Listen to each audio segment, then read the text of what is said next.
ఆరాధిస్తున్నాము అంటే ఆయన ఇచ్చిన దేవుడి కృప. మరి మంచి మంచి పాటలు ఎవరికున్నాయండి సమయం? మనకే కదా ఉన్నది. మన యేసుక్రీస్తు వారు మన రక్షకుడు మన రక్షించడానికి ఈ భూమికి వచ్చాడు. ఎంతో సంతోషంతో ఆనంద క్రిస్మస్ చేస్తున్నాము. అయితే నూతన సంవత్సరంలో కూడా మనం అడుగు పెట్టబోతుండగా దేవుని నామాన్ని మరి కొద్ది నిమిషాలు గణపరచాలి, మహిమపరచాలని నా ఉద్దేశం అండి. చిన్న ప్రార్థన చేసుకొని మరి దేవుని ఆరాధిద్దామండి. ప్రార్థన. స్తుతులకు పాత్రుడా, స్తుతులకు యోగుడా, పరిశుద్ధమైన మా ప్రియ పరలోకపు తండ్రి, నీ పరిశుద్ధమైన నామానికి నేను వేలాది కోట్లాది స్తోత్రాలు చెల్లించుకుంటున్నాము.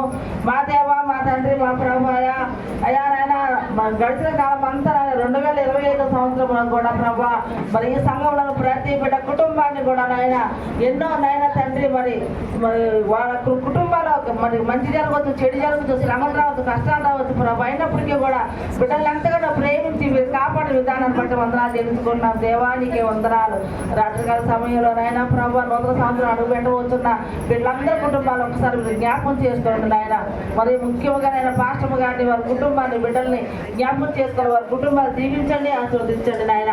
ఈ మందిరానికి సంఘానికి వస్తున్న బిడ్డలందరినీ కూడా నాయన నూతన సంవత్సరం కూడా వారి కుటుంబాల అద్భుత కార్యాలు, ఆశ్చర్య కార్యాలు నాయన జరిగించి నాయన గొప్ప గొప్ప సాక్ష్యం చెప్పు బిడ్డలాగా సహాయం దయచేయమని యేసుక్రీస్తు పరిశుద్ధ నామాన్ని బట్టి ప్రార్థన చేస్తున్నాం తండ్రి. దేవుని ఆరాధిద్దామంటే కొద్ది నిమిషాలు మనందరికీ వచ్చిన పాట మరి అందరం లేచి గట్టిగా చప్పట్లు కొడుతూ కళ్ళు మూసుకుని